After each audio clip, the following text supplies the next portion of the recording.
नमस्कार मित्रों, आपका स्वागत है हमारे YouTube चैनल हुक्म सिंह मोगिया पर, जहां हम आपको प्राचीन ग्रंथों और पौराणिक कथाओं से जुड़ी अद्भुत कहानियां सुनाते हैं। होली का त्योहार रंगों और उल्लास का पर्व है, लेकिन क्या आप जानते हैं कि इस पर्व से एक रोचक पौराणिक कथा भी जुड़ी हुई है।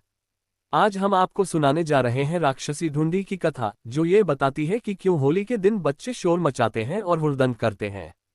तो आइए इस रहस्यमयी और प्रेरणादायक कथा को विस्तार से जानते हैं। राक्षसी ढूंढी की पौराणिक कथा। प्राचीन काल में राजा पृथु का राज्य अपनी समृद्धि और शांति के लिए प्रसिद्ध था। प्रजा सुखी और संतुष्ट थी, लेकिन इस सुख शांति को एक कुटिल राक्षसी ने भंग कर दिया। इस राक्षसी का नाम था ढूंढी।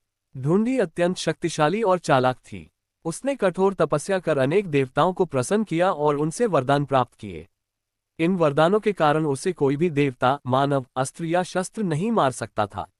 साथ ही उस पर सर्दी, गर्मी या वर्षा का भी कोई प्रभाव नहीं होता था। इन वरदानों के कारण ढूंढी निरंकुश हो गई और उसने अपने अत्याचार बढ़ा दिए। वह विशेष रूप से अबोध बालकों को अपना निशाना बनाती थी, जिससे राज्य में भय और अशांति फैल गई थी। हालांकि भगवान शिव के एक शाप के कारण ढूंढी बच्चों की शरारतों से अजेय नहीं थी। इस शाप के अनुसार बच्चों की शरारतें और शोर शराबा उसके लिए कष्टदायक थे। राजा पृथु ने प्रजा की पीड़ा को समझते हुए अपने राजपुरोहित से समाधान का मार्ग पूछा। पुरोहित ने सुझाव दिया कि फाल्गुन मास की पूर्णिमा के दिन, जब न अधिक सर्दी होती है और न गर्मी, सभी बच्चे एक एक लकड़ी लेकर एक स्थान पर एकत्रित हों। वहां घास फूस और लकड़ियों का ढेर बनाकर उसे जलाएं।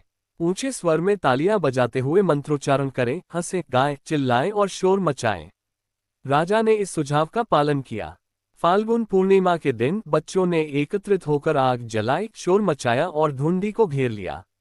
बच्चों के इस शोरगुल और हुड़दंग से परेशान होकर ढूंढी वहां से भाग गई और फिर कभी वापस नहीं आई।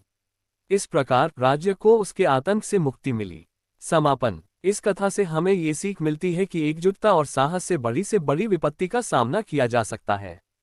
होली का त्योहार हमें न केवल रंगों और खुशियों का संदेश देता है, बल्कि यह भी सिखाता है कि बुराई पर अच्छाई की विजय हमेशा संभव है।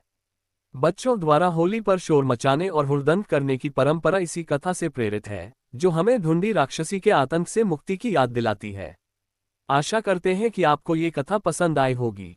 अगर हाँ, तो हमारे चैनल को सब्सक्राइब करें, वीडियो को लाइक करें और अपने विचार कमेंट बॉक्स में साझा करें। धन्यवाद।